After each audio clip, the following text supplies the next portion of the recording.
All right, so here we go, folks. Anthony Monteith, thank you for joining me. This is episode 007 with my colleague and friend, Verge Manyen.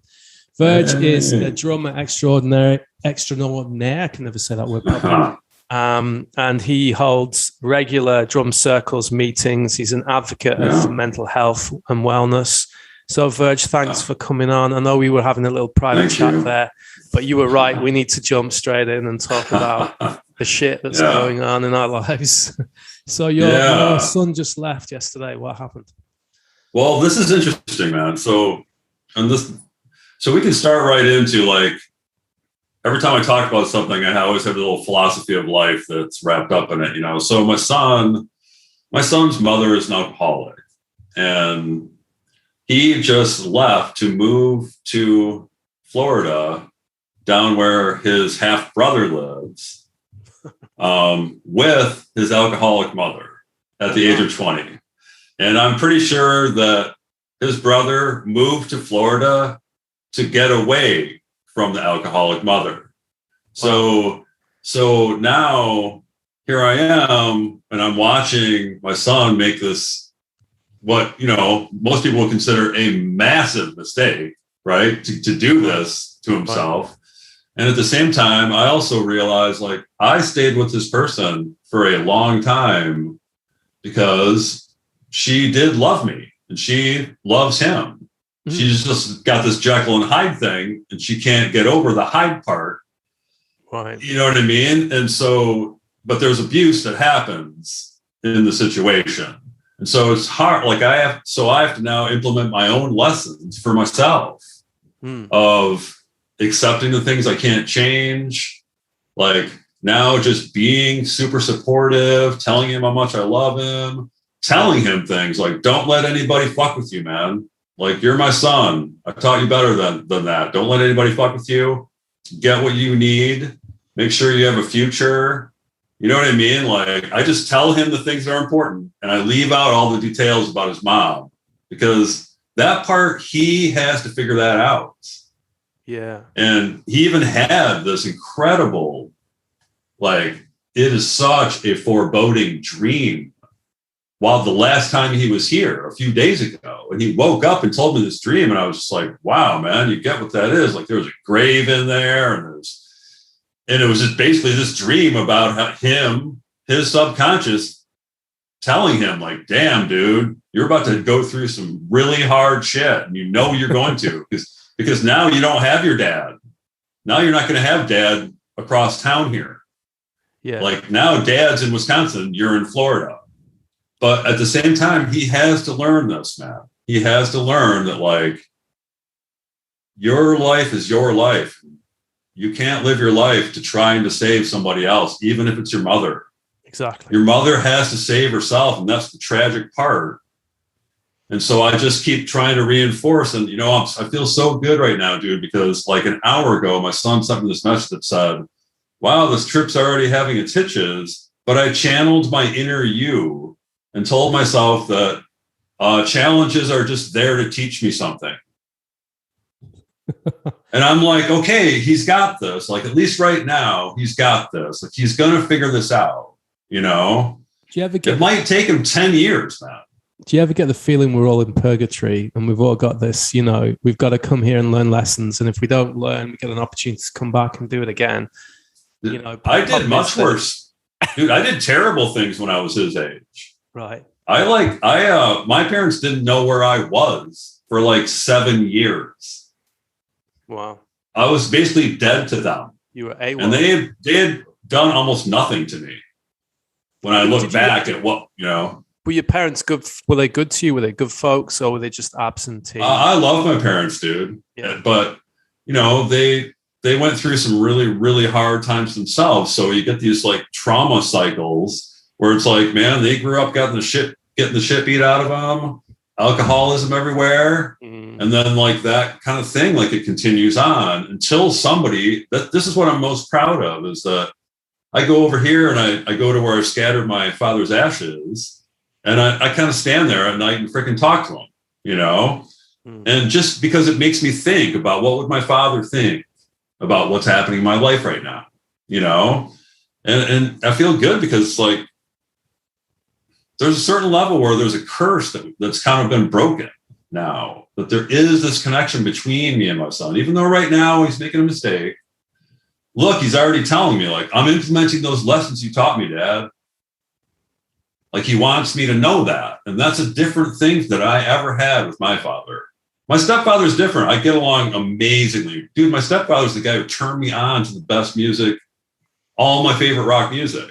Oh, cool. Like, he inspired me to become a musician just because of his sheer love of rock music, man. Yeah. And so your music started at a young age, right? I mean, I know you like to skate and you like to rollerblade, and I believe you played ice hockey, and that's a pretty tough sport, man. Like I just played pond hockey, man. We have. I don't go full pads, but dude, speed skating back in the day was no pads, no helmets, cinder block walls on a wood floor. I mean, there was carnage, man, and we just like bandaged ourselves up and went back out the next day. Like, it's funny, because in Europe we have this kind of skewed idea about America being like so much more ahead of everyone and more advanced and a technological society. And then when you see like people just live, some parts of America, very like Ireland, we're still living 50 years ago. But I remember I was living up in the northeast of England, and I got invited to an American football team. It was like an English version of an American football. Yeah. And of course, like with rugby, we were kind of going, American football is like, but, you have to wear pads. You're all sissies. And the guy's like, okay, come over here. Put these on, right? Put these on. Because you're going to need them. Yeah. And then I was like, oh, shit. These guys, like, this is a totally different, this is a car wreck. These are human trucks. Yeah. I played only 1 year of organized football, but I played defensive ends. And I just loved it because all I did at practice was just beat the hell out of people. Like, that's all I did the whole time. It was just battling people the entire time. And I loved it, man. Like, half the time you just get knocked on your ass. But I mean, it teaches you all these things about just getting back up and trying harder and like try to be better than that guy. And you get hurt. That's why I wore walk it off, man. Yeah, I see that. So I don't know if you guys use that saying there, but we have the saying walk it off, and it doesn't mean don't be a wuss. What it actually means is, like, I know if you just give yourself a minute, I know you're good enough. You can go back in there and finish this up. Yeah. Like, it's actually more of an inspiring thing of like, come on, man, like, just tough it out. I know you're good enough to do this. Like, you don't have a broken leg. That just hurts. Like, just give it a minute and like, but it is kind of like, don't be a wuss. Like, it's just kind of like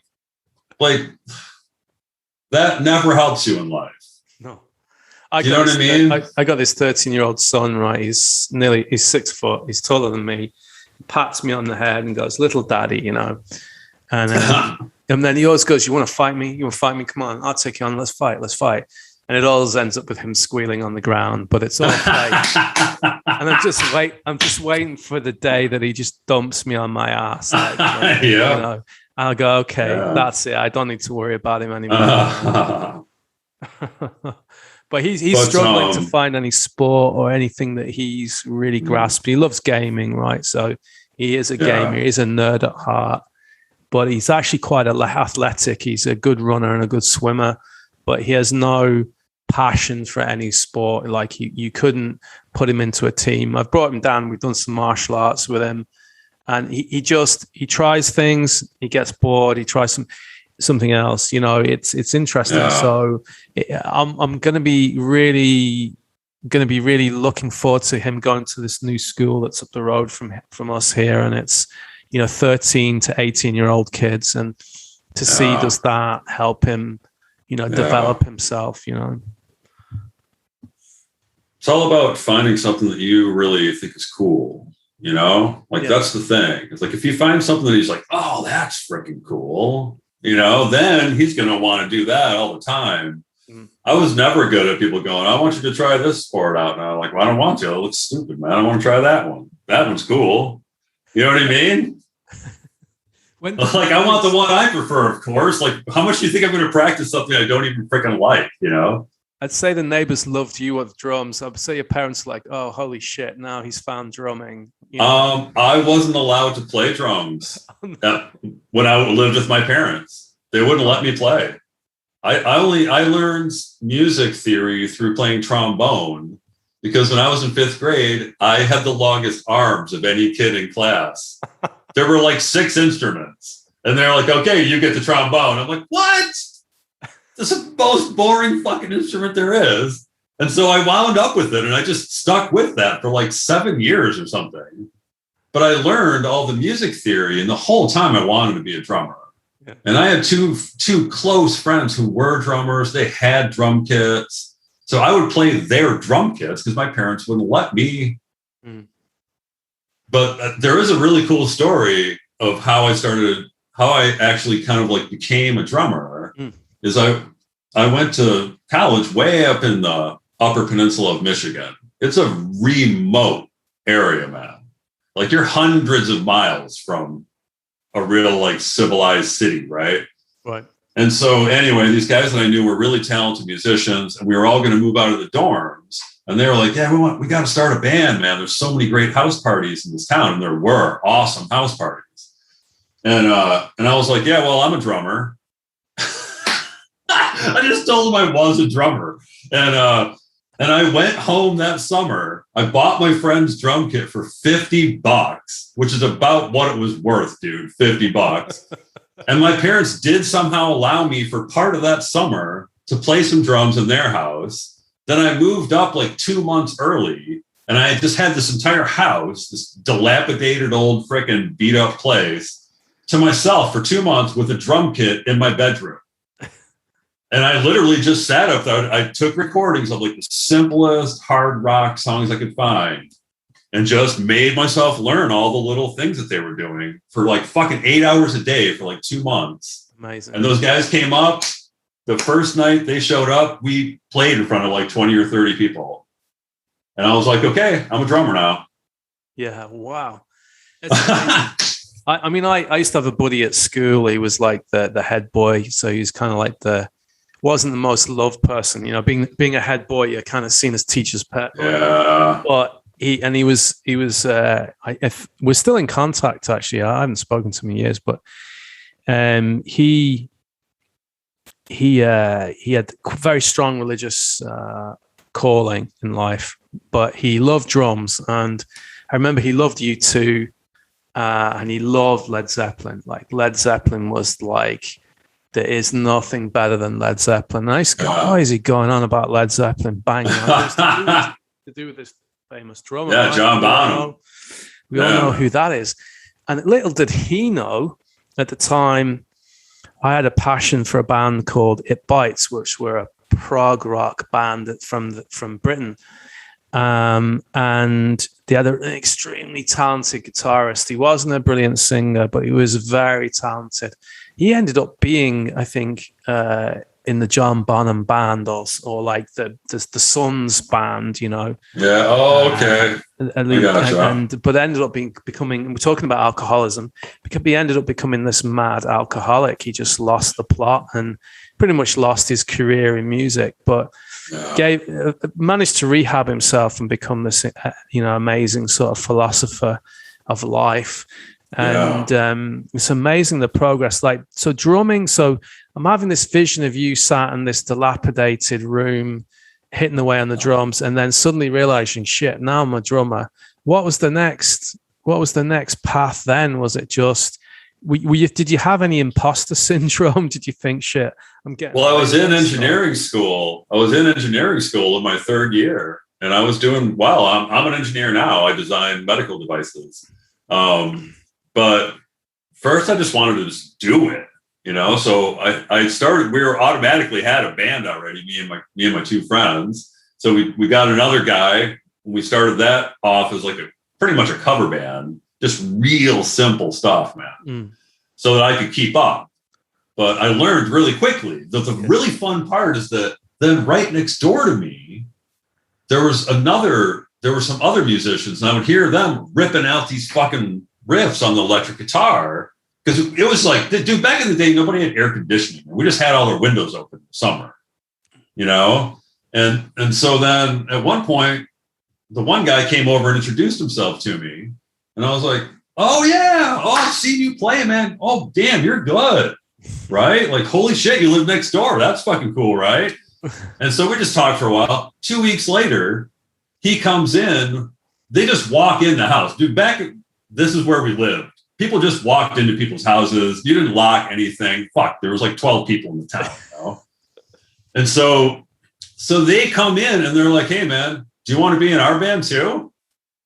And I was like, hell yeah, you guys do originals. And they did fucking cool originals, man. Like really nifty, like punk rock fucking original songs though. And interesting. Yeah. And so, yeah, fuck yeah. So here I was all of a sudden, now I'm in 2 of the 4 bands in town. And by the end of that year, I was subbing in the other band, and the other band didn't have a drummer. They had a drum machine. So basically I was drumming in every band in town. Like by the end of that year. You were the drumming junkie. You were like the guy out there, like putting himself out there. That's good though. Yeah. I mean, did you get anywhere? Did you like move into a band and try and get a record deal, or was it more just for enjoyment? Well, it's interesting because I wound up, I had a friend who went to the School of the Art Institute in Chicago, and he was my best friend growing up. And he invited me to come down there for the summer. And I went down for the summer, and then I met all these fucking amazing people that he knew, all these artists from art school. And I met his roommate. And when I heard him play the guitar and we jammed, and I was just like, I need to be in a band with this guy. Wow, what the fuck is this guy? Like, it's just something about him. I don't know. Like, I knew I had to do this, you know? And I didn't go back to school. Like, I stayed there. I formed a band. We found this other guy. I'll send you some of our old music. And that band, the 3 of us, wound up, we were nominated alongside Smashing Pumpkins as best local band in Chicago in 1991. Wow. Like we played like sold out shows at Cabaret Metro, and you know, we were like an indie band, but in Chicago we could pull like 400 people would come to our show. No problem. Yeah. And that was a really amazing time for me. You know, that 90s, there was 89, 90, 91, there was a real shift in music. It was like, I can imagine it was that's when I was playing. Yeah, that's like the closest thing to punk rock for me was that shift, you know, that sudden dichotomy. And there was, I remember in England, there was a huge pull towards grunge, Seattle, the movement there, that kind of thing. And we were having in England, we were having our own, I don't know what was going on in Ireland. I had an Irish girlfriend and she was kind of feeding back, you know, the music differences. There was some really interesting bands. I don't know if you remember Therapy, a band called Therapy. Yeah. Question mark, like a heavy metal band. They kind of emerged and were pushing some good stuff. A lot of people into Radiohead, and there was this kind of push, but then the Seattle movement really just took off for a couple of years. Alice in Chains was a big one for me. And it was, oh my God, you know, just, you know, this is just it. Like this music's never gonna die. In my head, I thought it's never gonna die. You know? But the thing that I tell people, you know, is that I've never made a living per se as a drummer, where it's just all I do is drumming. I've always had to do other things to augment it, even if it was just minimal amounts of it. I always did other things. So I don't just want to be dirt freaking poor, you know. But I do tell people, when I went through that phase of my life, even though like I was dirt ass poor during that phase, we were spending every dime we brought in trying to put the next record out. Like we were doing all of it ourselves. And I became a really good business person, man. Yeah. Like we were interviewed everywhere. And that was me setting all that stuff up. But I always tell people that it wasn't about like, it's not about how many of these fucking units you sell, man. I don't give a fuck about that. What I care about is, did I just go up in front of people and share something that actually means something to me? Yeah. Like something like now you know who I am after you heard this. And I want everyone who sees that to go, fuck, I want to do that. I'm like, to me, this is almost like about showing people how to fucking be yourself. And that being yourself is fucking cool. Check out how fucking cool this is. Now get in a room with a bunch of people that are like you and have jump. Like literally, people would be launching themselves off of things at these shows, dude. It was so fucking exciting. But to me, that sounds like you're still doing that. Like that was I'm still doing that. That's the catalyst. That was the realization. You know, even now, I mean, what are you now? You're coming up for 54 and you're still doing this. You're still showing people to be more authentic. I mean, isn't that, you know, if you lie on your deathbed and go, what was my purpose being here apart from, you know, inventing the coolest medical devices possible? It's like, I've actually saved people's lives in a lot of ways. Like, and it's not, you know, you don't have to be standing over a body doing CPR to be a hero. Do you know what I'm trying to say? So I'm just trying to get a picture then. So you're pushing out all these different, I presume you were doing tape. Was it CDs? I presume you were burning CDs, right? I don't even know. It started off with vinyl. Vinyl, cool. We did vinyl. People were still doing that all the way up through like mid 90s. And it was really punk. And it was actually really cool to put out a single. And we would literally like in town, I would on my bike restock. I would do like this 20-mile route and restock like all the hip record stores myself in person. Just take the commission in cash and stuff. Do you have any of the old vinyls still? Oh God, I don't, man. Yeah. I saw one for sale for $800, man. Wow. I know. I have a friend here in Ireland who collects vinyl, like he's, you know, he'd love that. So, but anyway, if you see it, let me know. I have a friend who says he has one that I could have. So I'm thinking about getting a hold of him just to get a hold of it. I mean, it's making a massive comeback now in 2021, vinyl. I mean, I've seen, you know, some vinyl here, €100 for like something that I would have bought in the 90s for like €5, you know, £5 or whatever. It's amazing. You can't beat that. It's so visceral. Vinyl is like, there's something very spiritual about it. Like you just know vinyl alters the sound of things, you know. It totally. You know, I mean, we have this, like, we've got this state of the art TV, like nano cell technology, surround sound, and you just feel like you're in a video game whenever you watch something. It does. It's so true. That's a good point. You know. Yeah. So I'm getting pictures of you then building this up. So how did you move that forward then? And then obviously the engineering was, you needed to earn money and get a job and obviously pay for all this. So how did the music and the engineering kind of? Well, it's interesting, man. Like I could tell you so many stories. I have had so many phases to my life. And so, you know, the band was successful. We were called Quaker Youth. But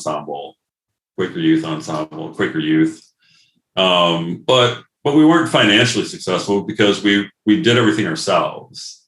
And we kind of shot ourselves in the foot in many ways, like professionally, because we just were hard to deal with, man. I used to be kind of a dick, frankly. I did really regrettable things that I still think about stupid things that I did back then. I was young and stupid, you know, like we all are. And so kind of burned some bridges there just because we were dicks for no other reason, you know. And then it's basically cool to I wound be a dick up when you're in a band. Yeah. And I burned all my bridges with my parents by quitting engineering school to become a rock musician. And then I wound up moving furniture, which actually was this thing that taught me like all these things that I needed to fucking get straight in my life. It was really interesting. But I spent 10 years moving furniture, man. Driving like a 53-foot straight truck. Wow. Just doing like a fucking 10 rooms, 14 rooms a day. up and down third floors, man. But learning this total sense of like, man, I'm kind of like a badass motherfucker, man. I'm here every day at 7:30. I'm done. I work till the fucking job's done, 6 days a week. And it's like this really fucking hard thing, but it's also, you get this brotherhood, man, like this unbelievable brotherhood with the guys that you work with, especially if you start getting your own crew. Yeah. You're just like you're like a troop, dude. Yeah. You know? Yeah. And that was really valuable for me to have these people that just had my back no matter what.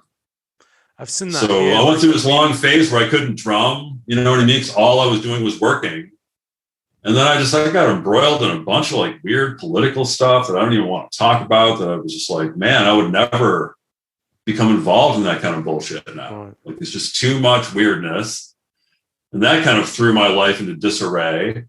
Like, the whole activist thing is just like, if you want a good way to just put a bullet through your life, man, do that full time for 2 or 3 years, man. There's just so much weird shit happening around it. You know, and then eventually I just reached the point where I injured myself so badly that I couldn't move furniture anymore. Right.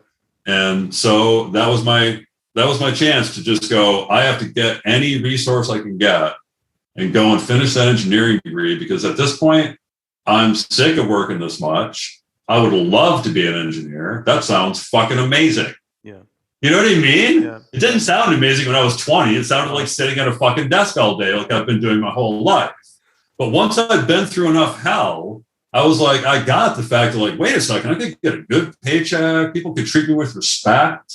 Like, you know what I mean? Like, I could be considered just to be like this more upstanding person. Like, I'm not more upstanding, but I could have like this standing in my community that, man, there were times in my life when I never imagined I would just be an engineer even. I think that's a lot to do with self-respect as well. You needed to go through that kind of, you know, being in a band, and then learning to be humble through the hard labor, and then coming out of that and saying, well, have a bit of respect for your intelligence level and the brains, the smarts that you have.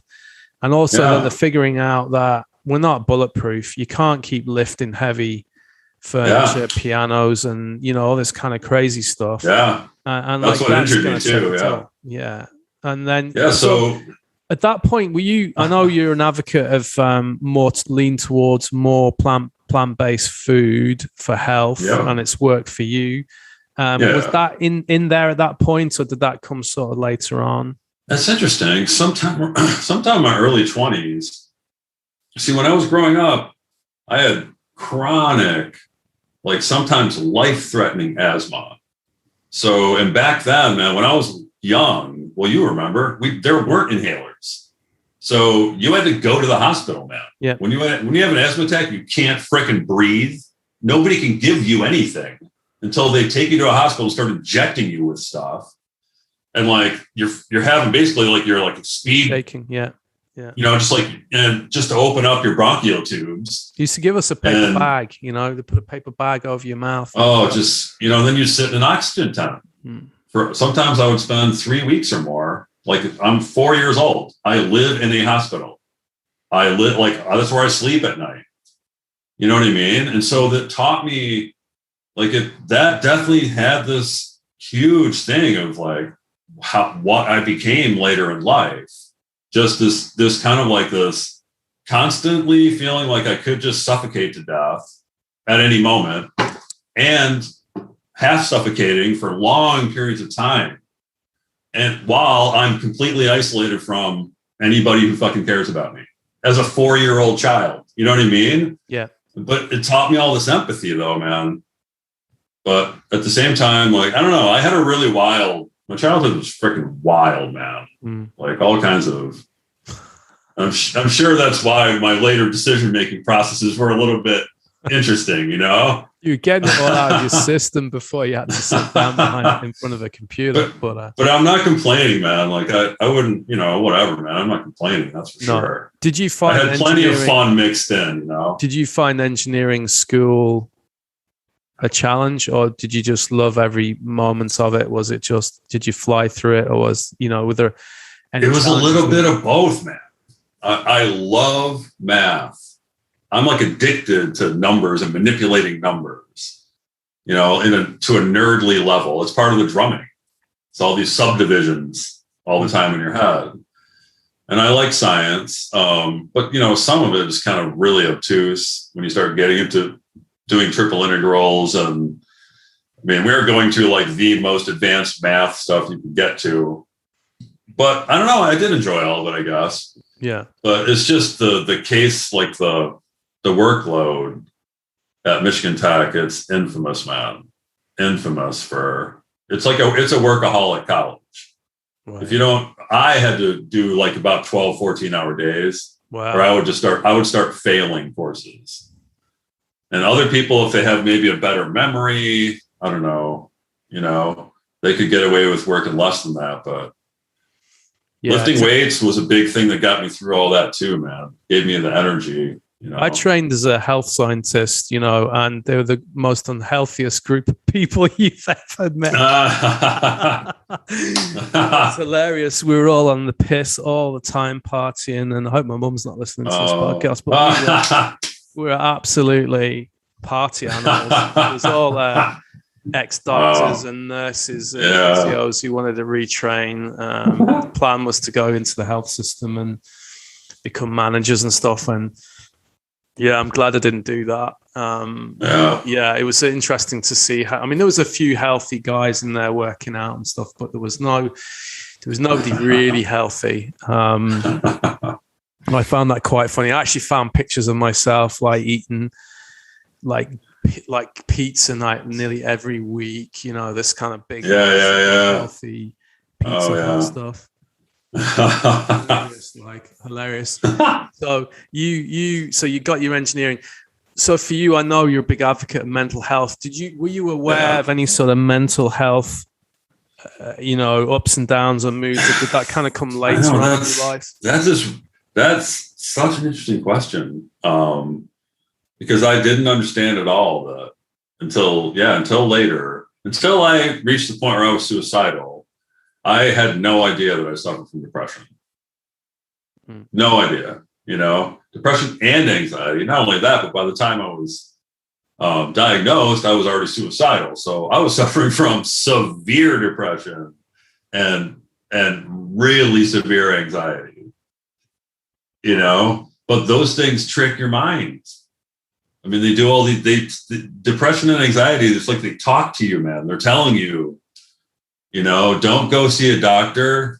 That's for crazy people, man. Don't go see a doctor. You know what I mean? Wow. Or they're telling you should be frightened of this. It's terrifying.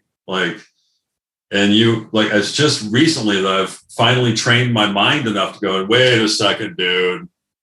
That's just your fucking depression trying to talk you into this. No, don't do that shit. Go do this, Yeah. But that's been working on mindfulness the last year and a half.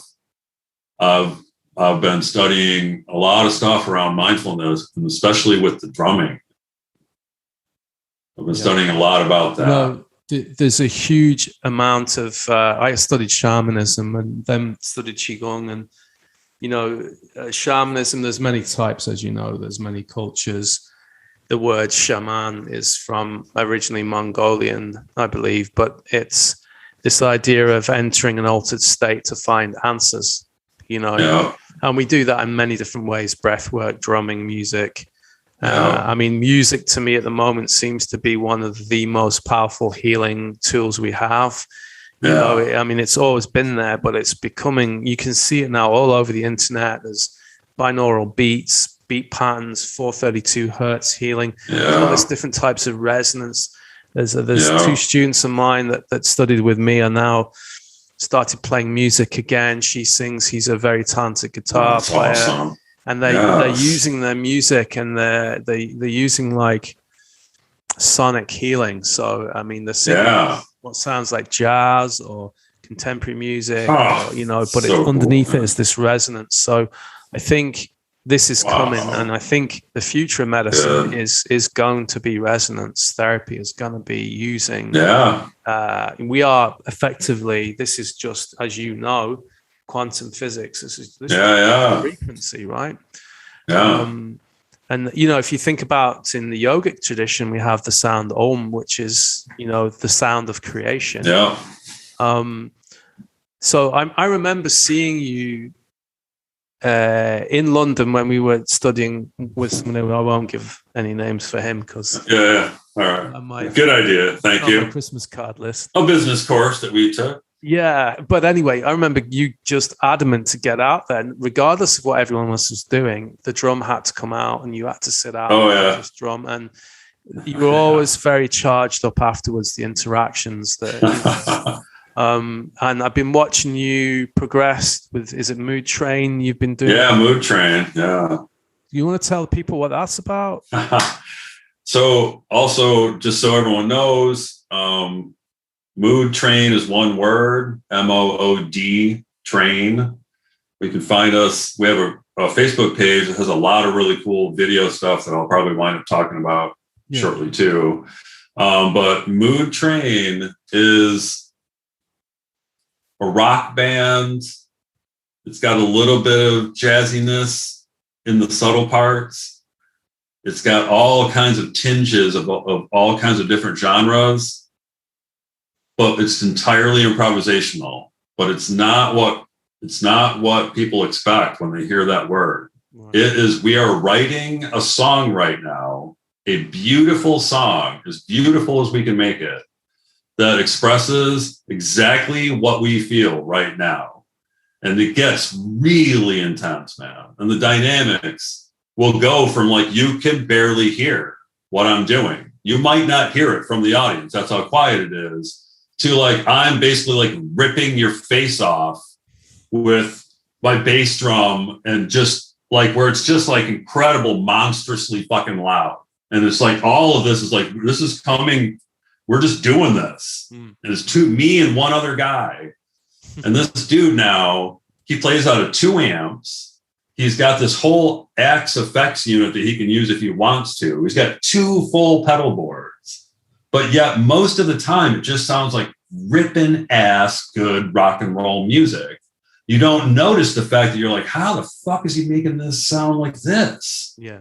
All you notice is that we're doing this thing together that sounds like we wrote all of it. Everyone tells me that. They're like, what do you mean? Like, my friend, he's like, so how long did it take you to write that? And I was like, well, we just wrote it right now. And he's like, what do you mean? And I'm like, that's just, we improvise everything. And he's like, you mean all of it? Yeah. I'm like, yeah, all of it, dude. Like, not one structure, not one beat pre-planned, not a tempo. And what this has taught me is like, it's taught me all these things about my brain. And so I wanted to lay this on you because you do a lot of stuff around like consciousness and energy. So I was thinking about this. I've been thinking about this for many years, but now that I'm practicing all these new techniques. So as I'm practicing these new techniques, typically it's a sticking pattern that I don't do right now. So now I'm learning right, left, left, right, left, left, right, left, left, right, left, right. You know, and just like these different combinations of doubles or triples with your hands, evenly spaced, but you're moving them around. And it's a whole other level from just doing 16th notes for like a punk song. Like you have to be now, all your limbs are doing all these different things. Yeah. And you learn that one stupid, like, okay, I've spent 40 hours learning this.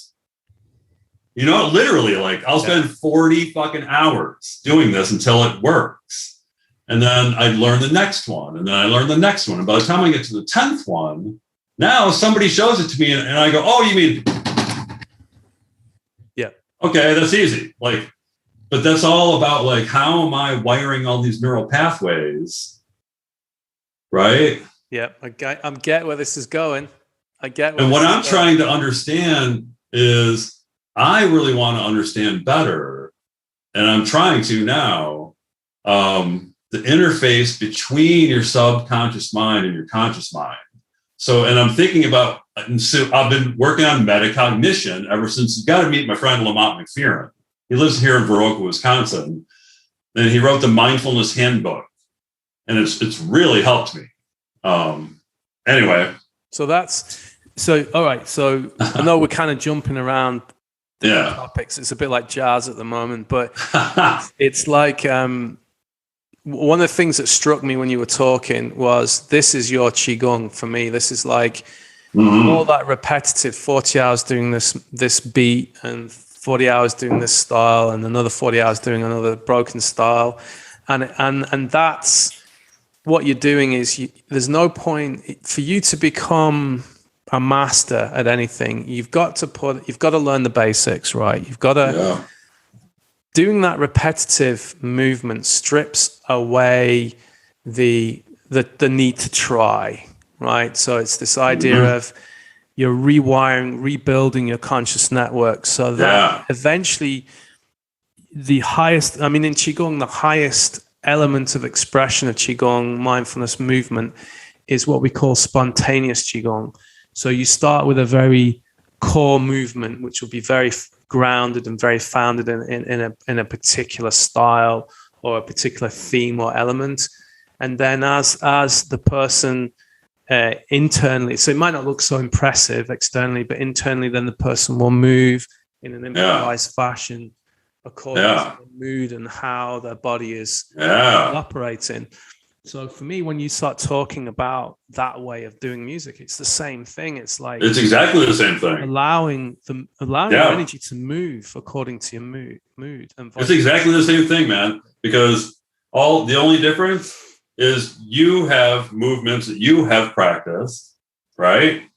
And you can do them fluidly. I just have slightly different movements. And that's the other thing I always remind people about drumming. 99 point whatever the hell % of the time, I'm not making any noise at all. I'm only making noise. Ding. None of this part, though, makes any noise. Just that one instant makes a noise. That noise then has a little, delay to it. It lasts a little while, but I'm only making instantaneous noises. All the rest of it is a dance. And it's how I'm dancing that makes you dance the way you're dancing. If I can do a shuffle that makes you, you know what I'm saying? Yep. And that's what people have to understand is that this is all this intrinsic stuff we have inside of us. If we want to dance, we love dancing. Yeah. Now here's this way where I can take this discipline and then use it like you would in Qigong so that I can become more expressive. And the thing that I find so intriguing is that when I'm doing this thing with Travis, I can tell that it's almost like I just think a thought and it's like I'm not controlling my limbs anymore. My brain is just directly controlling my limbs. I think a thought or like a sound and the sound comes out and it's literally like I've turned all this other stuff off. It's all subconscious mind. And there are just the times when I can feel like I go, oh, I hesitate, mistake. And then I just catch back up and then I'm back on autopilot again. Yeah. Yeah. And so it's that switch. There's like a switch in there that tells you got this, dude, just do what you do. And there's another part of you that goes, oh God, you might fuck this up. And that part almost never, now when I play live, that never occurs. I might hesitate because I'm not sure where he's going. But I never have the thing anymore that tells me I can't do this. Yeah. And that's just taken years and years and years of just knowing that dude, even my autopilot shit is good now because I spent so much time building up all the. And so I look at this when I see guys who are like Dennis Chambers. I don't know if you've ever seen him play the drums, Jojo Mayer, but some of these dudes are just the best drummers in the world. Yeah.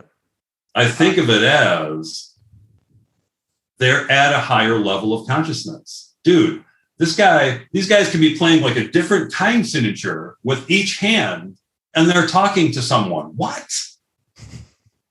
You know what I mean? So that their subconscious mind can do all these things that mind can't do because they trained it to do that. And then they can do high level analytical stuff with their conscious mind at the same time. And so to me, that actually does become that I consider that to be, there's a higher level of consciousness. Like you are literally able to be conscious of more things. Yes. Because you trained yourself to be able to. And so I've come to this level of almost like a spirituality because of the scientific kind of stuff that I've been kind of using to analyze myself and all this thing that I'm doing. Sure. I'm trying to explain to myself this thing that I'm doing, that my own mind is doing. I mean, and I know that's the key to having a better life. I mean, I love science, but I am deeply into non-scientific things as well. And I don't mean like conspiracy theory bullshit. I'm talking like spiritual, this idea that we are more than just the science, you know.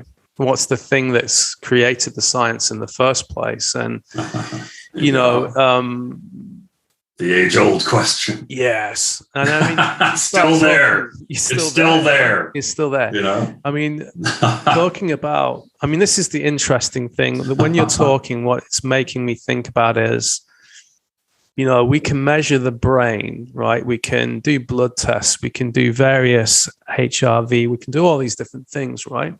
Yeah. And we can do them even from home now. We can even do home tests. But you can't measure the mind.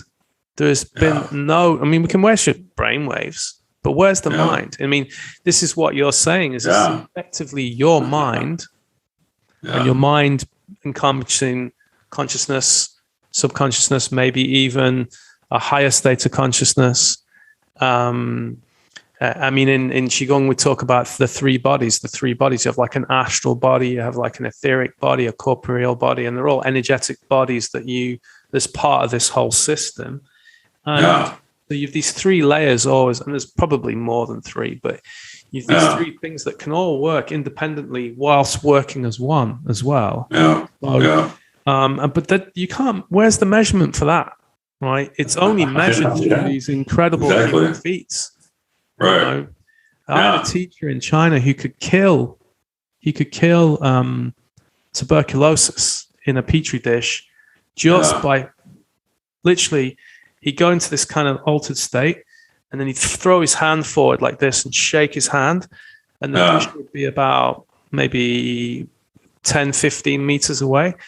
And they would, you know, look at the sample and then they go back and look at it again. And within a few minutes, all the cells had been killed. All the pathogens were dead. Yeah, that's interesting. And it's like, what? And you know, they tried to measure him, and they put him up to all these machines, and they couldn't figure out. They were like, what the hell is going on with this dude? Like, so he was like, no, you're using Western measurement systems. We need to find something else. And one of the young scientists said, let's put him in a darkened room so he has no external stimulus. And I'm going to put a special microphone over the palm of his hand. They got like one of these really like laser focus sort of what you might use for like recording, you know, these like pinpoint microphones. Yeah. And they're used for recording white noise apparently. And they put it over his palm, his right palm particularly. And they could detect white noise coming out of his bloody hand. Interesting, right? And then so they said, okay, it's a sonic. It's not a magic. Yeah, it's a frequency. How his body is creating a wave of energy. Whoa, it's wild, and that resonance was, I mean, it was only particular organisms he could kill. So that would explain how that would work, not on everything. But like, how the hell did he know that he could do that? And he said, how did he know? Meditation, training.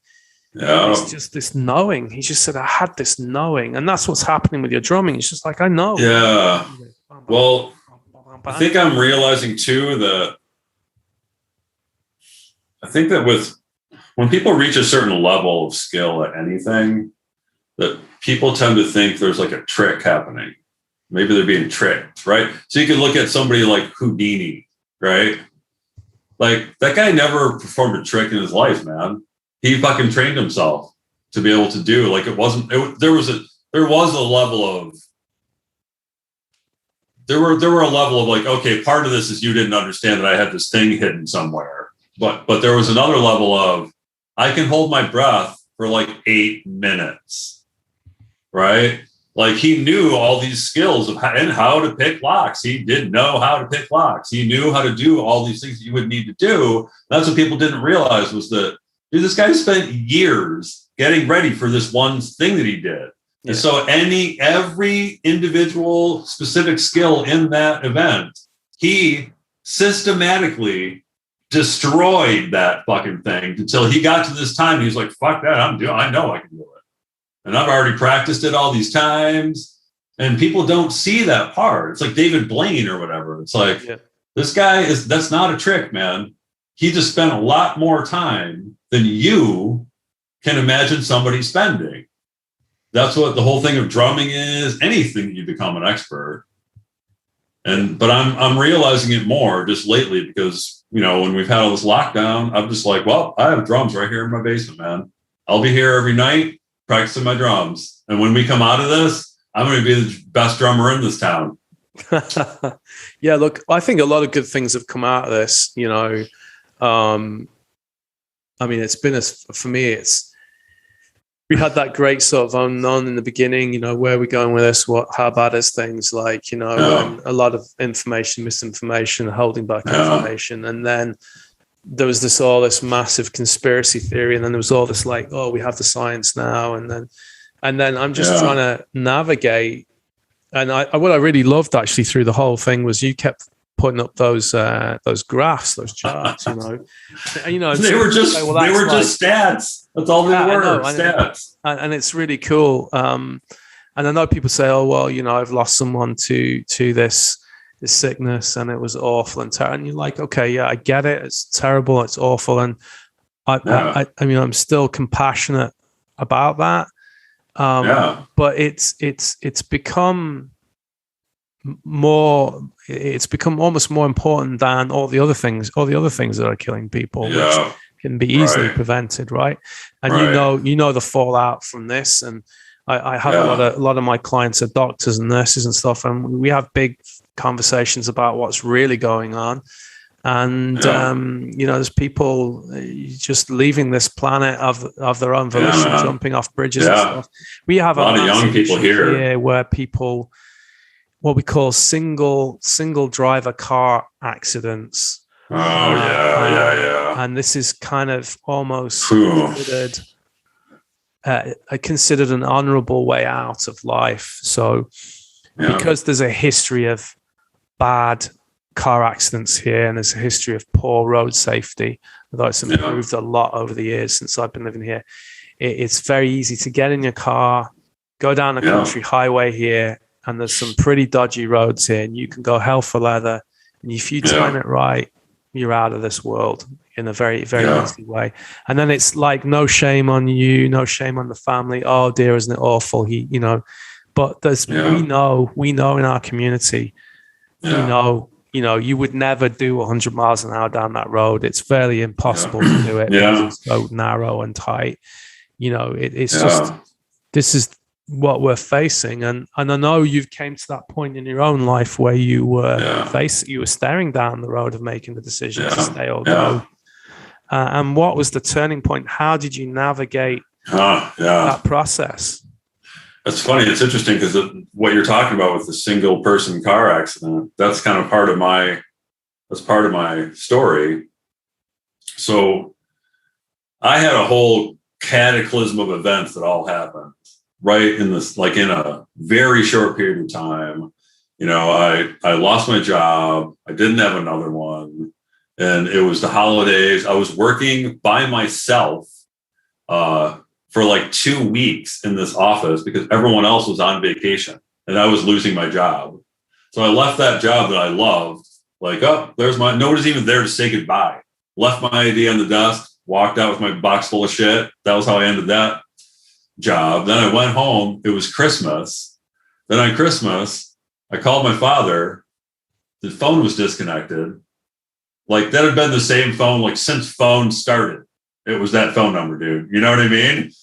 So come to find out that my uncles died my uncle who lived right across town from my dad, he died, and my father is now homeless and missing. I find that out on Christmas after I've lost my job, and I'm not even realizing the fact that, well, I realize it, but I don't understand it. And I'm living in this like super abusive relationship with an alcoholic who abuses me like in front of my son, and I just let that happen. Wow. Right? I don't know why. I don't know why I was doing it to myself. But so that was how, like, that the alcoholic I'm mentioning actually was the one who was like, you need to tell your doctor you're depressed. Because it was obvious, man. I was in a bad state. Everyone in my neighborhood knew it. It was so bad, you know? And so I went to the doctor to say, hey, you know, I think I may be depressed. And they have you fill out this questionnaire. And I started answering yes to like every question. You know, one of them is, do you have a plan to kill yourself? Yes. Have you tried to carry it out? It's like, well, you kind of started to. Yeah, I have started to. You know, I mean, by the time I get to the end, I'm just like, there's just like tears rolling down my eyes. Like, Jesus, man, you are fucked up. Like the fact that you put this all in a row and you're saying yes to all of it, and then you're going, holy shit, dude, you're trying to kill yourself. You know what I mean? Like, it's like you're so used to trying to kill yourself that you don't see that that's not, I don't know, it's hard to explain. But so anyway, that's how I wound up. They couldn't let me drive away from there by myself. Yeah.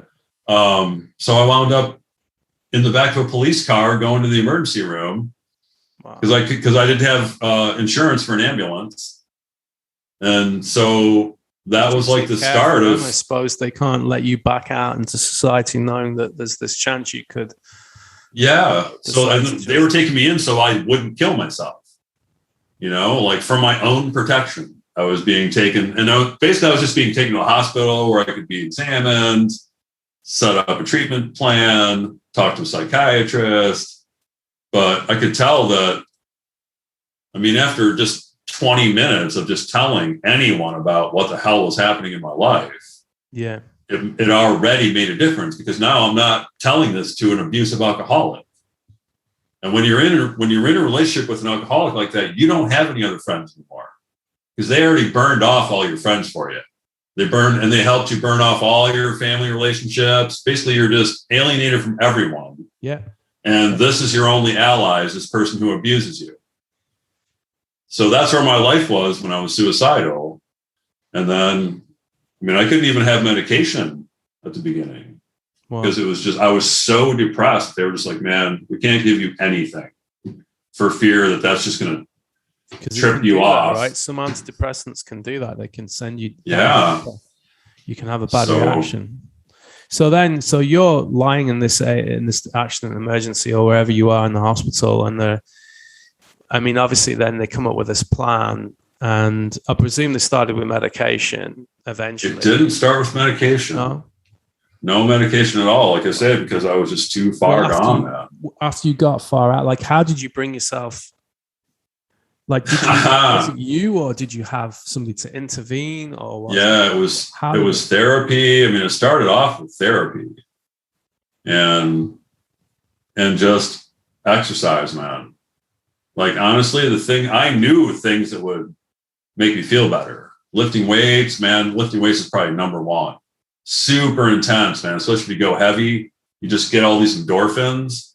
And then I would get this feeling of calm. And then half hour after I'm done lifting, fuck, I'm right back, man. Right back to being depressed. Wow. So I'd have to do things like all day long, man. Like I'd have to just try to make myself do things all day long so I wasn't depressed.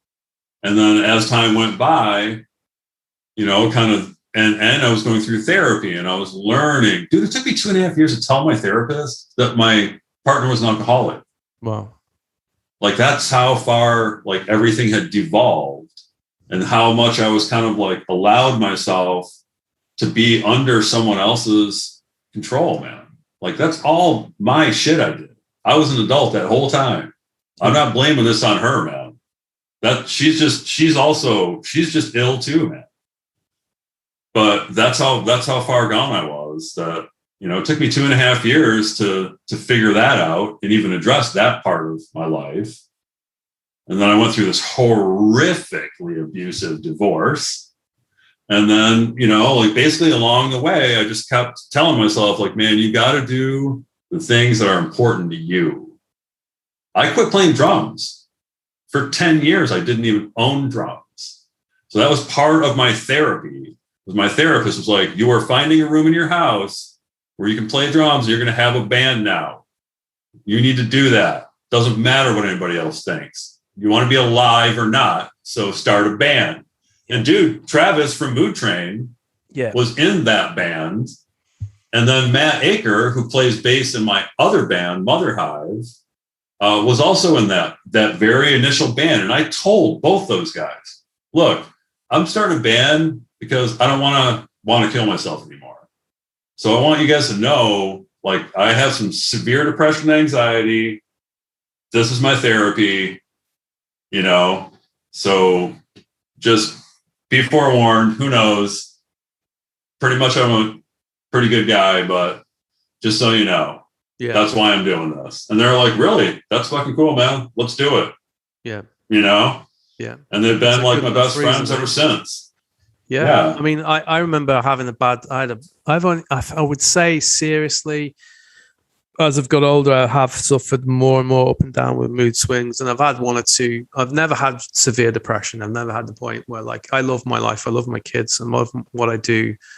But I think what it is for me is a sensitivity to things that triggers the mood. There was one period in my life, I'd say about 2021, where I was in a controlling relationship and not an alcoholic, but very controlling, very demanding, very emotionally demanding and draining. And I got to the point where my escapism was to go out and get absolutely wasted, dance all night. And I knew something was amiss when two things happened to me. One, we were coming back from a club with a friend who's a good friend and who is a guy that was a champion and an ambassador for me as friendship goes. And we got the back out of this cab and I fell over on the pavement, totally drunk. I banged my head off something. He went to pick me up. I turned and I'd been doing martial arts for like maybe 10 years at this point. I was like second dan in the martial arts, so it was pretty handy. And I had a lot of an aggression in me, and I ended up taking it out on him, even though he was my friend. And whatever I did, I sent him flying, and he banged his head off a lamppost. And you know what? I saw it. It took me about 3 weeks to come out of my room, and went down to the local student bar, and there he was at the bar with this big fucking bandage on his head.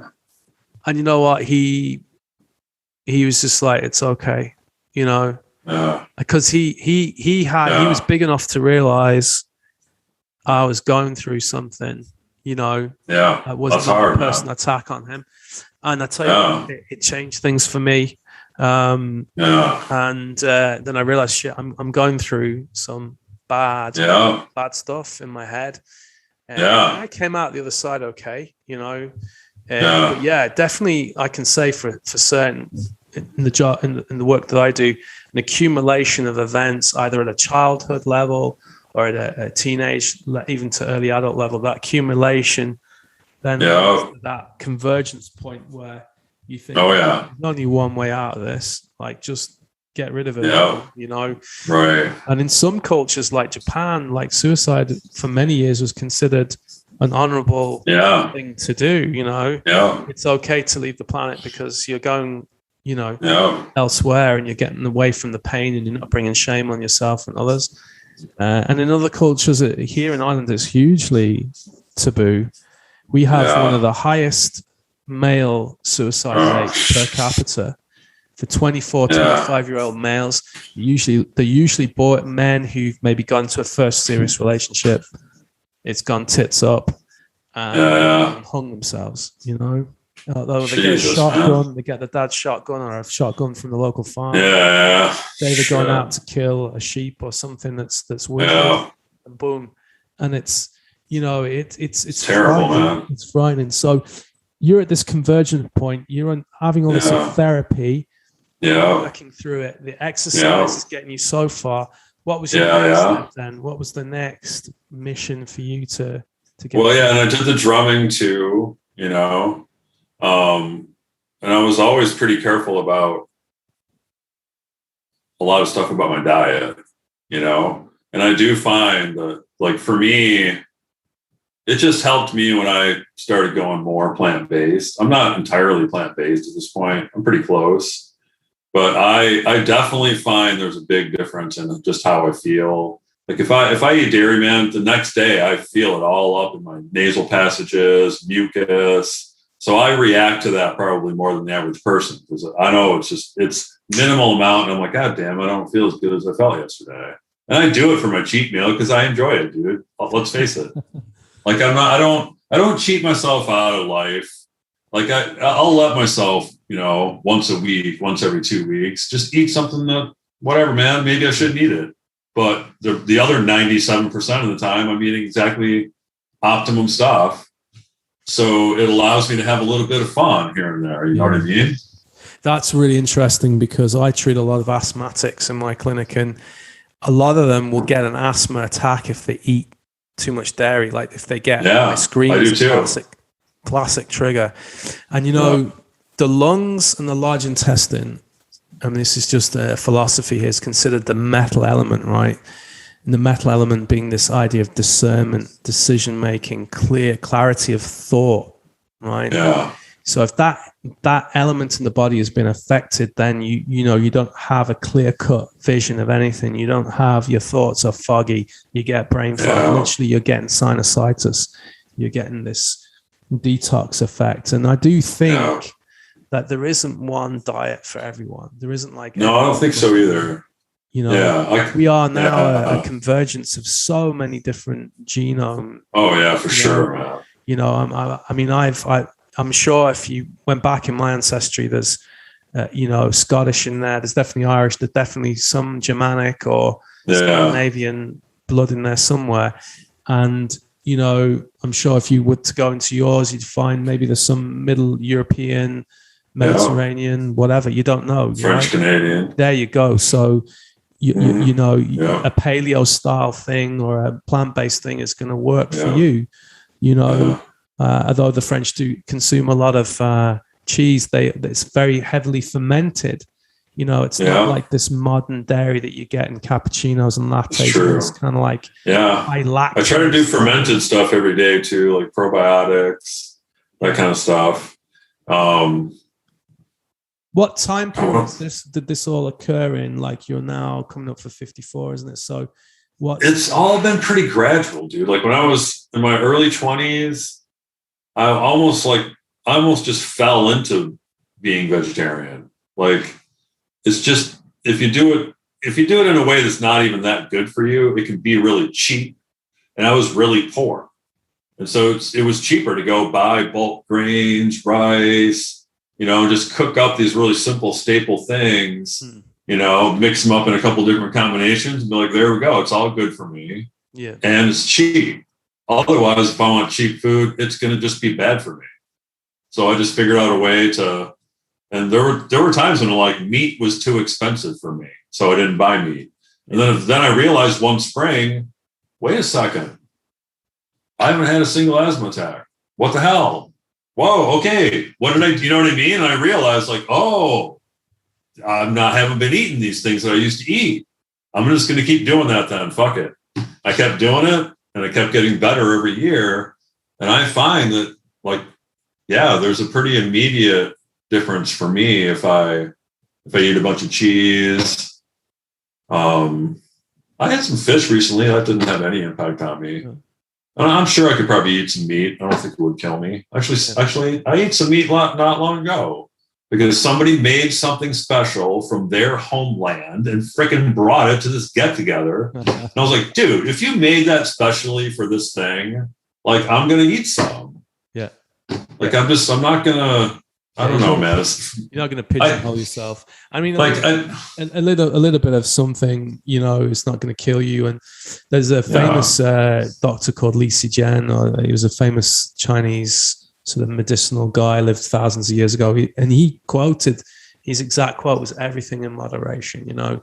Sometimes you have to have a little bit of poison to strengthen you. So I noticed, because I mean, I thought I was doing good this time last year, doing 25 push-ups in one day.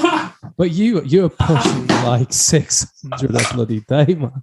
That's literally like, I mean, you're in really good shape. I mean, I have to say, like, thank you. You know, I mean, you can tell even the guns are totally ripped. So, I mean, was that something you've always been able to do? Were you always, you know, a physically fit guy? Man. So, like I said, I grew up like kind of on the wrong side of the tracks when I was young. And so basically the second I could get any way of becoming stronger, I was like, right on. Give me some of those. Like I started with the stupid little plastic weights on the dumbbells. Remember those? You had a little bolt on there. You take them apart, put the little bolt and fucking, right? And I started with those in like 6th grade, I think 6th grade. So I think I started lifting weights when I was like 11 or 12 years old. Wow. And then just slowly I would convince my parents to get me a little more weights, until finally I was like, I just got to start going to an actual gym because I don't have enough weights. You know, it's just too much shit to try to. And then so yeah, like I sucked at organized sports as a teenager because I was a dick. Like I can't say like I wasn't overall a dick, but I wasn't coachable, man. Like I wouldn't listen to authority in a really like a rude level, man. Like I was a real smart ass and I was one of the smartest kids. I was a National Merit Scholar semifinalist. I was like a brilliant math student and I was a total smart ass, man. Like I'm shocked at some of the stupid, gross shit I did when I was that age. Honestly, that's going to be another podcast. I think I'm gonna get you back just for that. So basically, I couldn't get along with coaches and stuff well enough to be in organized sports. But I started getting love in the fact that all of a sudden I'm looking in the mirror. I'm like, oh, I got that, and these guys don't have that. This is fucking cool. So then I started getting into like Arnold and all those dudes, man. Like this was when bodybuilding was first becoming big, was when Arnold was hitting. I was like, that was exactly when I started lifting weights. Mr. Olympia and Tom Platz and Franco Columbu. Yeah. And then I bought this kick-ass fucking book, like that still is a classic. Then I would just pour through that thing, looking at these dudes going, fuck, that's so fucking cool. Like, and we had this total pit of a gym in my town that was like, it used to be a racquetball court and they just put rubber down and a bunch of old ass fucking cheap, but a lot of weight stuff. And some big badass motherfuckers were down there. And I'm like 16 years old, just getting to be strong. And some of these dudes are like squatting, 550 pounds and shit. Wow. And I'm like, right on, this is fucking cool. Right? Nobody else wants to go down there because it's just a bunch of dudes in their 30s and 40s. And I'm like, this is fucking like my book I have, Yeah. And I just got into it, man. And so, yeah, by the time I was out of high school, it was to the point where everybody had to arm wrestle me. Everywhere I went, everybody had to arm wrestle me. They all fucking lost. Like I literally never lost once. Because all I fucking did was lift weights. Like, why would you even think you're gonna? Just what I was talking about with the drumming. I spent 10,000 hours getting this, dude. That's not luck. Yeah. Like that's why I can beat you. Had you done that, you could probably beat me. But just because you're big or play on the football team, I've done this 4 million times and you didn't. Yeah, exactly. But so it was a simple equation. Yeah. Well, it was something I could do that made me feel confident about myself. Yeah. You know what I mean? Like it made me feel, I looked in the mirror and I was like, damn, dude, right on. Like you can hold your own any fucking situation. And when I was a little kid, I couldn't hold my own because people bigger than me were beating my ass. So when I got to be an adult, fuck that. No one's beating my ass anymore. Like I actually had a confrontation with my own mother. At one point, just going, you are never hitting me again. And then I had to have a conversation with my stepdad because I had confronted my mother. And I looked at him and I said, "You're never hitting me either." He never had hit me. But I was like, no one's hitting me anymore. Anyone. You know? Yeah. And I was just like, I'm ready to kick your ass if I have to. Fuck this. I'm done with this shit. And he's just like, yeah. He's like, you're right. He's like, you're right. Nobody should be hitting you. Yeah. Thank you. How many fucking years did it take you? You know what I mean? Yeah. But it took me being bigger than him for that to happen. Yeah. Now, I wasn't bigger. Don't get me wrong. I shouldn't say that. Dude's like 330 pounds. It's fucking huge. But at that point, I had already beaten him arm wrestling. And this dude's arms were like, but I beat him arm wrestling, and he knew that. And he knew that was a significant event. And he was a big, badass dude. And sometimes he had a temper. And he never took that temper out on me, ever. But I'm telling you, there definitely was a fear of that happening in my own home. Yeah, so part of me becoming like this is because I needed to. And then once I did it, I realized, like, you know what? No, this is pretty cool because this protects me from everybody else. Like, mainly, nobody ever tried to fight me then because I was just bigger and stronger than other people. So why would they fuck with me when they could just fuck with this dude? He's drunk. He's half my size. And so I would always be the bouncer at all the parties because I could calmly just go, look, dude, like, don't make me kick your ass. Like, just go home. And then just calmly just kind of walk towards them, talk to them slowly and tell them they're being silly and talk them down, and they leave. And I loved that. Like, I felt like this is fucking cool. Like, I'm in like a protector role of my friends. Like, fucking A, dude. I went from getting my ass beat on a daily basis to being somebody that, like, other people turn to when they need help. Yeah. You know? That's what lifting weights did for me. I didn't have like the build. I was quite skinny. I think I weighed at the height of my martial arts career. I weigh about 90 kg now, but I was about 74 kg when I was fighting. And so whatever that, I have to work that out in pounds again. But 165 or something. Yeah, something like that. And you know, and there were way bigger guys, way tougher guys, way harder, like real nasty dudes and But I carried, my friend said, we always felt safe when we were with you because you just carried yourself with this air. Like I'd just go to the bar and just like slide through people, get in there, get the beers in and slide back out. You know, I just had this air of confidence. People That's always cool. felt safe. Inside of my own mind, it wasn't fear. I just always had this radar. I always had this peripheral vision radar. I could always see if something was going down. And you thought about that though too. That's the other thing. You were aware of what was going down. And I was the same way back then because I had been conditioned that I need to be aware of what's going down. And then it's interesting because I think later in life, you know, like the weightlifting was a response, I believe, to like some of those traumatic events that happened when I was a kid. And just those things conditioned me to prioritize self-defense and physical strength. But then later in life, I think there was also a disadvantage, which was that you also get this thing where you're like, I can take it, right? Like at one point I had to call the cops to come to my house, not because I was afraid for my safety, because obviously like this person is 110 pounds, but more just because what the fuck, dude? Like this person is literally destroying my home, right? Yeah. And so, but what I said to the police was something along the lines of like, well, I'm not afraid of her. Like, you know, she can hit me all night long. She can't really hurt me. And I didn't have her arrested. And I still regret that. But what that shows me is that I thought because I can take it, it's almost like I should. I deserve that. You know? And like, that's what I'm teaching my son. Sure. Is just keep taking it. Like that doesn't prove that. You know what that proved? That proved I was a fucking idiot. Like that proved I fucked up my life. It didn't prove I was tough. And that's what I'm trying to teach him right now that he's moving off to live with this person.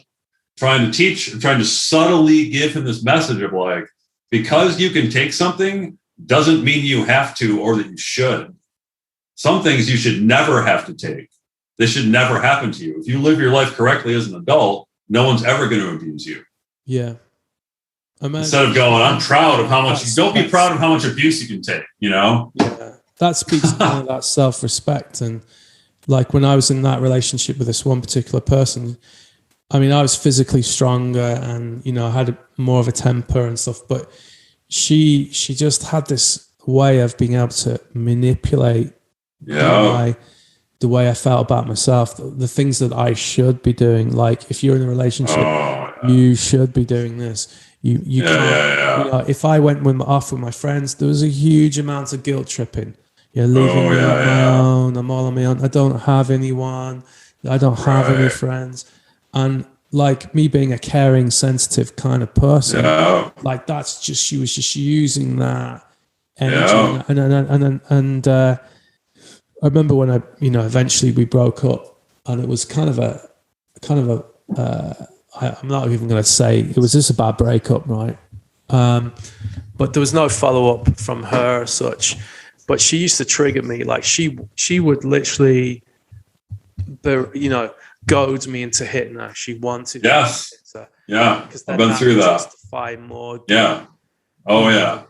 And she would just use. And she could hold that over you. Yeah. Exactly. So I had to be very, very careful because I knew she was going for my weak spots. You know. Yeah. And my friends could see it. And I actually got contacted during lockdown from a guy I went to university with. And he even said to me, he said, God, that relationship was tumultuous. He's like, And unless we're talking 30 odd years ago, and he could see it back then. He's like, dude, that was a bad one for you. Like, you got out of that one. And I mean, she might say the same about me. I don't know. Maybe she's listening to this, but I doubt it. I'm sure there's two sides to every story. But yeah. Well, here's the interesting thing, though. Like that reminds me of another point, which is that she probably has been through a bunch of horrible stuff. It sounds like she has anxious attachment kind of thing, right? That's typically from trauma in your childhood, right? The way your parents treated you. Maybe you felt you were going to be abandoned or they weren't ever emotionally connected to you. Okay, all those things are likely to have been true about this person, but that doesn't really mean shit as far as what she should be doing to somebody else. That doesn't fucking matter, man. You can have all the suffering in your background you can imagine. That still doesn't give you the right to ever abuse anyone, ever. There is no reason that allows you to do that. And that's what's so hard is like, especially if you really do care about someone and they actually genuinely care about you, but they don't know. Like with an alcoholic, they don't know. And like this person that I'm talking about, my ex, she's got anxious attachment. She's not only an alcoholic, she has severe anxiety. She's never, ever going to get treated.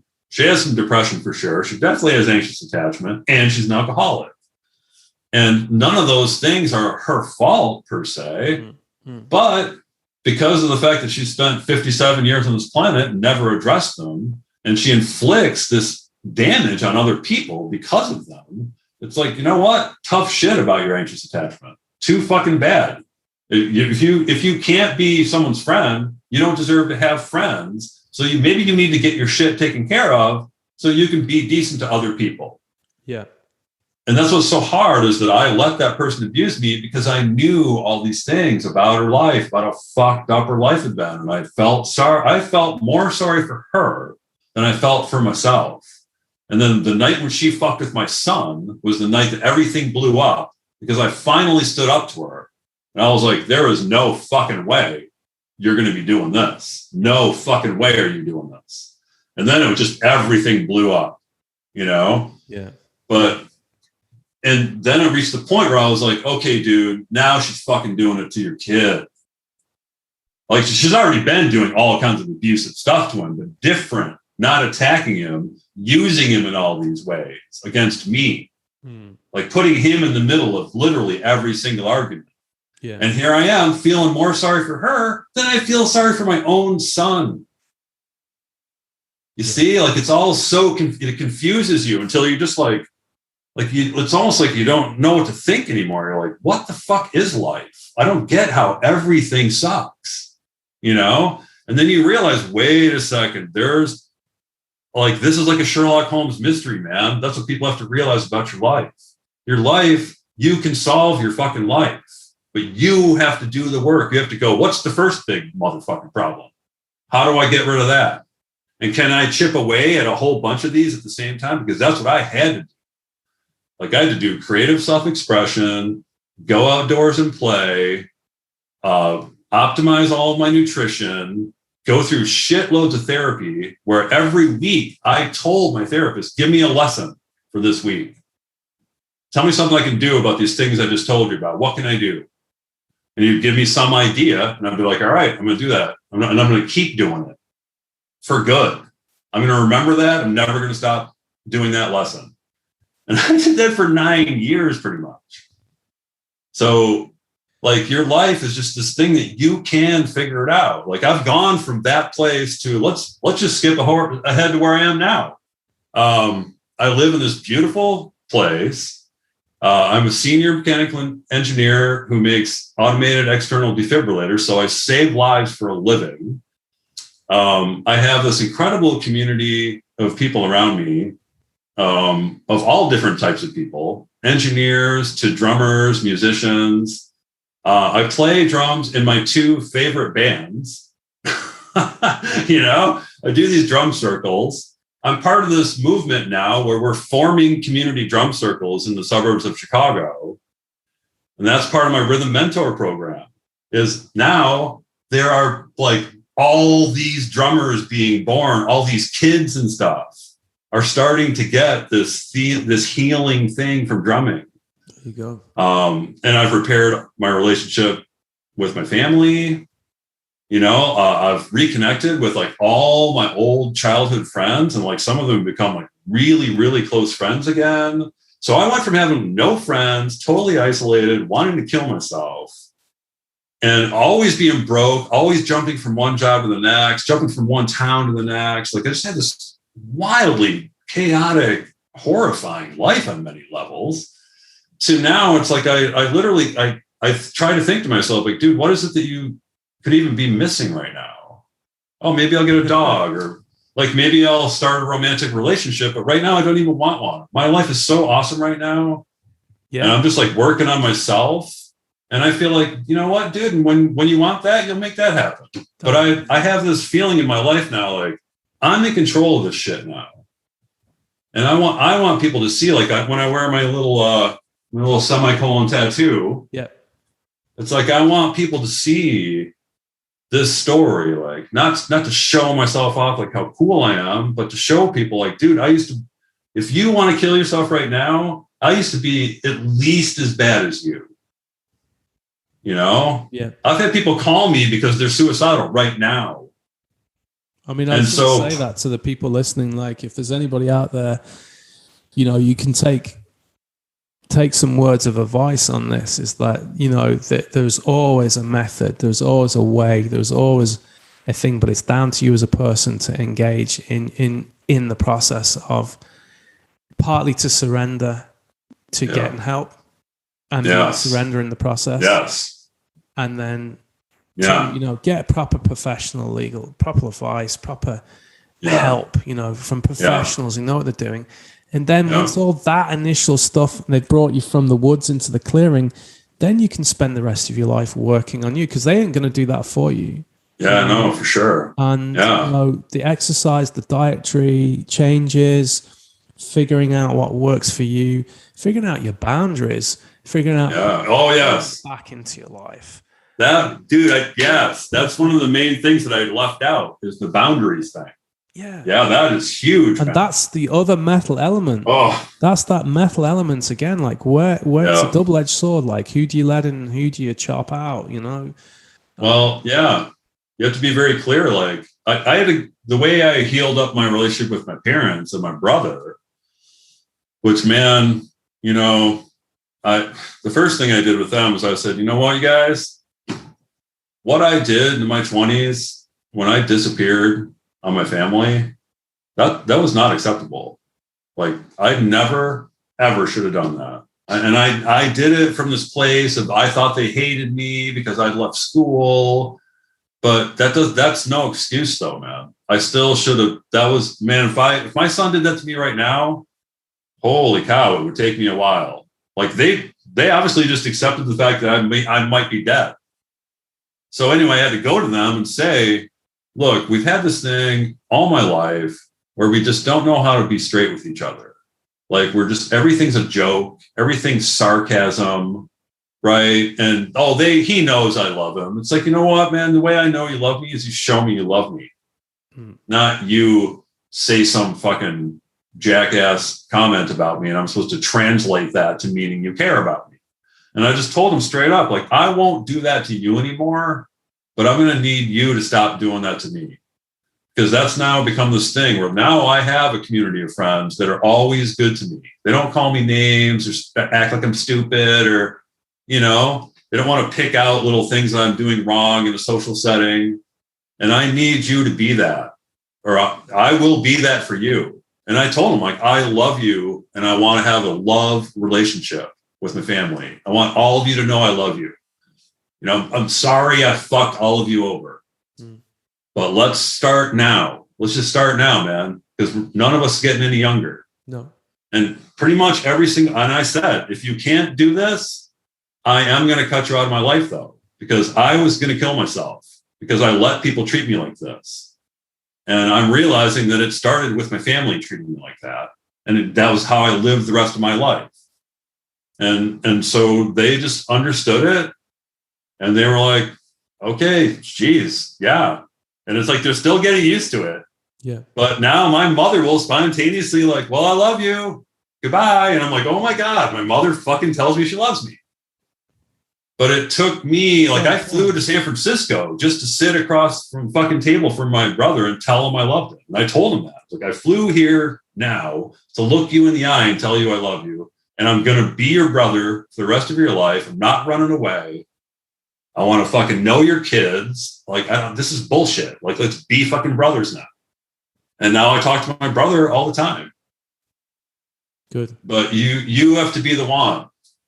You know what I mean? Like you have to come to them and go, look, I know I fucked this up and this up and this up, and I'm sorry, but we need to. And that was me setting boundaries because I was fully prepared to, like, if they're like, you know what, fuck you, kid, I would have been like, okay, well, bye. Because I'm not, and now what's been the hardest part for me, and I finally am getting close to achieving it, is to literally spend at all times in my life, I treat people respectfully. Even no matter whatever the hell I think they're treating me like, or how evil I think they are. If I'm having a conversation with you on the street, I'm not going to call you a name. I'm not going to insult you. I'm just going to have a respectful conversation and disagree with you if I disagree. And if you start calling me names, I'm just going to say, you know what, man, I don't do this. Like, we're done here because I'm not calling you names. I just disagree with you. And I find that most people in this world are good people. 4% of them are sociopaths. Watch out for those people. Okay, yeah, right? I've learn the signs. But learn the signs and know to avoid them. And that is important. And that is a true statistic too. Like, they're not all killers, but there are 4% of our society are sociopathic on some level or another.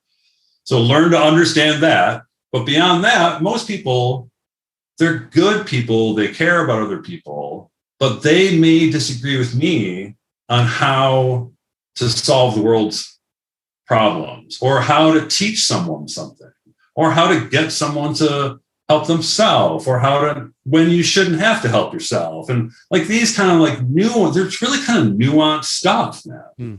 And we have this thing in America where we go, oh, well, if you're in this party, you're a selfish, smug frat boy prick. And if you're in this party, you're a liberal hippie stink bag. And they hate them and they hate them. And they don't get the fact that, like, you know what, when you grew up, you sat fucking next to each other in school, and you probably made the same jokes about the same girl. Yeah. And like, really, you just have different opinions on certain like specific little issues, man. Yeah. But the idea that you have to stand around calling each other names, threatening each other, and acting like this person's evil. Yeah. People aren't fucking evil, dude. They just disagree with you about welfare or whatever. You know what I mean? Like, there's kids that I went to school with who would have never have socialized with me, would never have been my friend at any way or any level whatsoever, right? Yeah. We never hung out and done any sports or done all the activities that we used to do. They're just in a completely different clique. And they've stayed friends with each other, this clique, and they're friends on social media. But some of them have become friends with me on social media, but some of the times it's just to out of nosiness. Sometimes it's out of genuine interest in you as a person because they remember you and remember what you were like as a teenager. But actually then some of them have become, you know, more friendly and better friends and better at interacting and are better at being nicer than when we were together in school. Oh, for sure. And it's quite interesting to see how people... I have a lot of friends like that now. Yeah, it's really interesting. That we were just friends of friends back in the day, but now we're close friends. Yeah. Because, you had cliques. You had all these little things that separated everybody from each other. I have one best friend in the world, and he lives in the UK, and he's a nightmare to get hold of. You know, he's so busy. And we have one conversation usually every 2 years, but it's like we were never not in ever communication ever. It's a really interesting dynamic. And I think that's definitely an important thing, is to build correct friendships. Yeah, man. Build friendships that support and nourish you. Build friendships that you can share. Maybe not all your deepest, darkest secrets, but you could definitely be open about where you're going in life and things that you worry about, and then things that you're planning. I think that, you know, there is an element of judgment with everyone. We do tend to be a little bit judgy, I think, as people. Not all of us. And that's okay. That's an acceptable human trait. It's not actually not ramming it down people's throats, you know. Certainly, yes, I get the sociopath thing. I think there's definitely a huge increase in narcissism, which has been brought on by social media, I think, in a way. Yeah. It's just maybe changing or highlighting the filtration through which that occurs. But I'm conscious now of the time where we're coming up. It's 1 o'clock in the morning here. So I definitely would like to get another conversation going with you in the future. Sure. And we're going to leave links to the bottom of this conversation. We'll put in Moodtrain, Mother Hive, anything else that you think is applicable that people should take a look at. During this conversation, I come up with this wild idea of maybe filming some Qigong in nature out in the woods and getting you to do an improv over the top to see whether that sound or the Qigong could be merged and see what floats people's boat. That would be a really cool thing.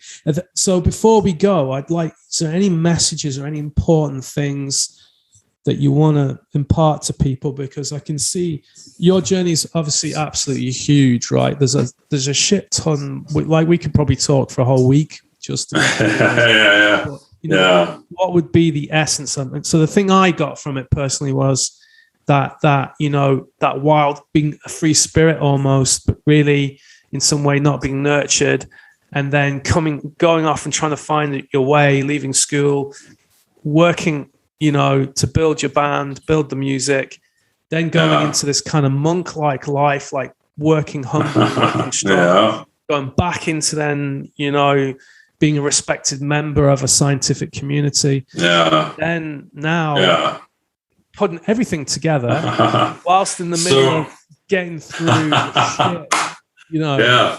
That's like, come on, dude. Like, when you lie in your bed and you're passing away, you're gonna be thinking, and I'm going to be doing 2,000 push-ups on my 54th, I'm not going to be coming back to birthday. This one again. So I may die from that, but we never know.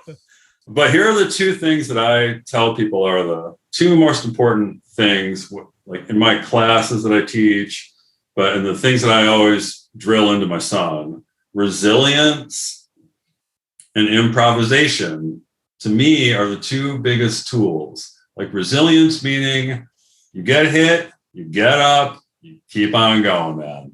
Like whatever it is, you figure out how to overcome it next time, and you just keep on going. Like that's like life really is about resilience. All traumatic things will happen to everyone, I believe, in their life, and it's how you react to them, the things that you learn from them, and how you implement those things. Okay, and that becomes like a toolkit for you, right? Now you've been through this and this and this, because basically life is fuck it up, fix it. You fuck it up, you fix it. When you fix it, you should also learn, don't ever fuck that, don't do that again, right? So that's your resilience. And it's teaching you all these different tools because you've had to learn those tools of self-expression, getting outside, like all the things we talked about, right? And then you get to improvisation, which is, okay, you're coming up on the rapids in your whitewater kayaking, right? The person who's had the 10,000 hours of practice, you watch them, they're just moving that blade, man, a little bit, and they just calmly go through that shit, right?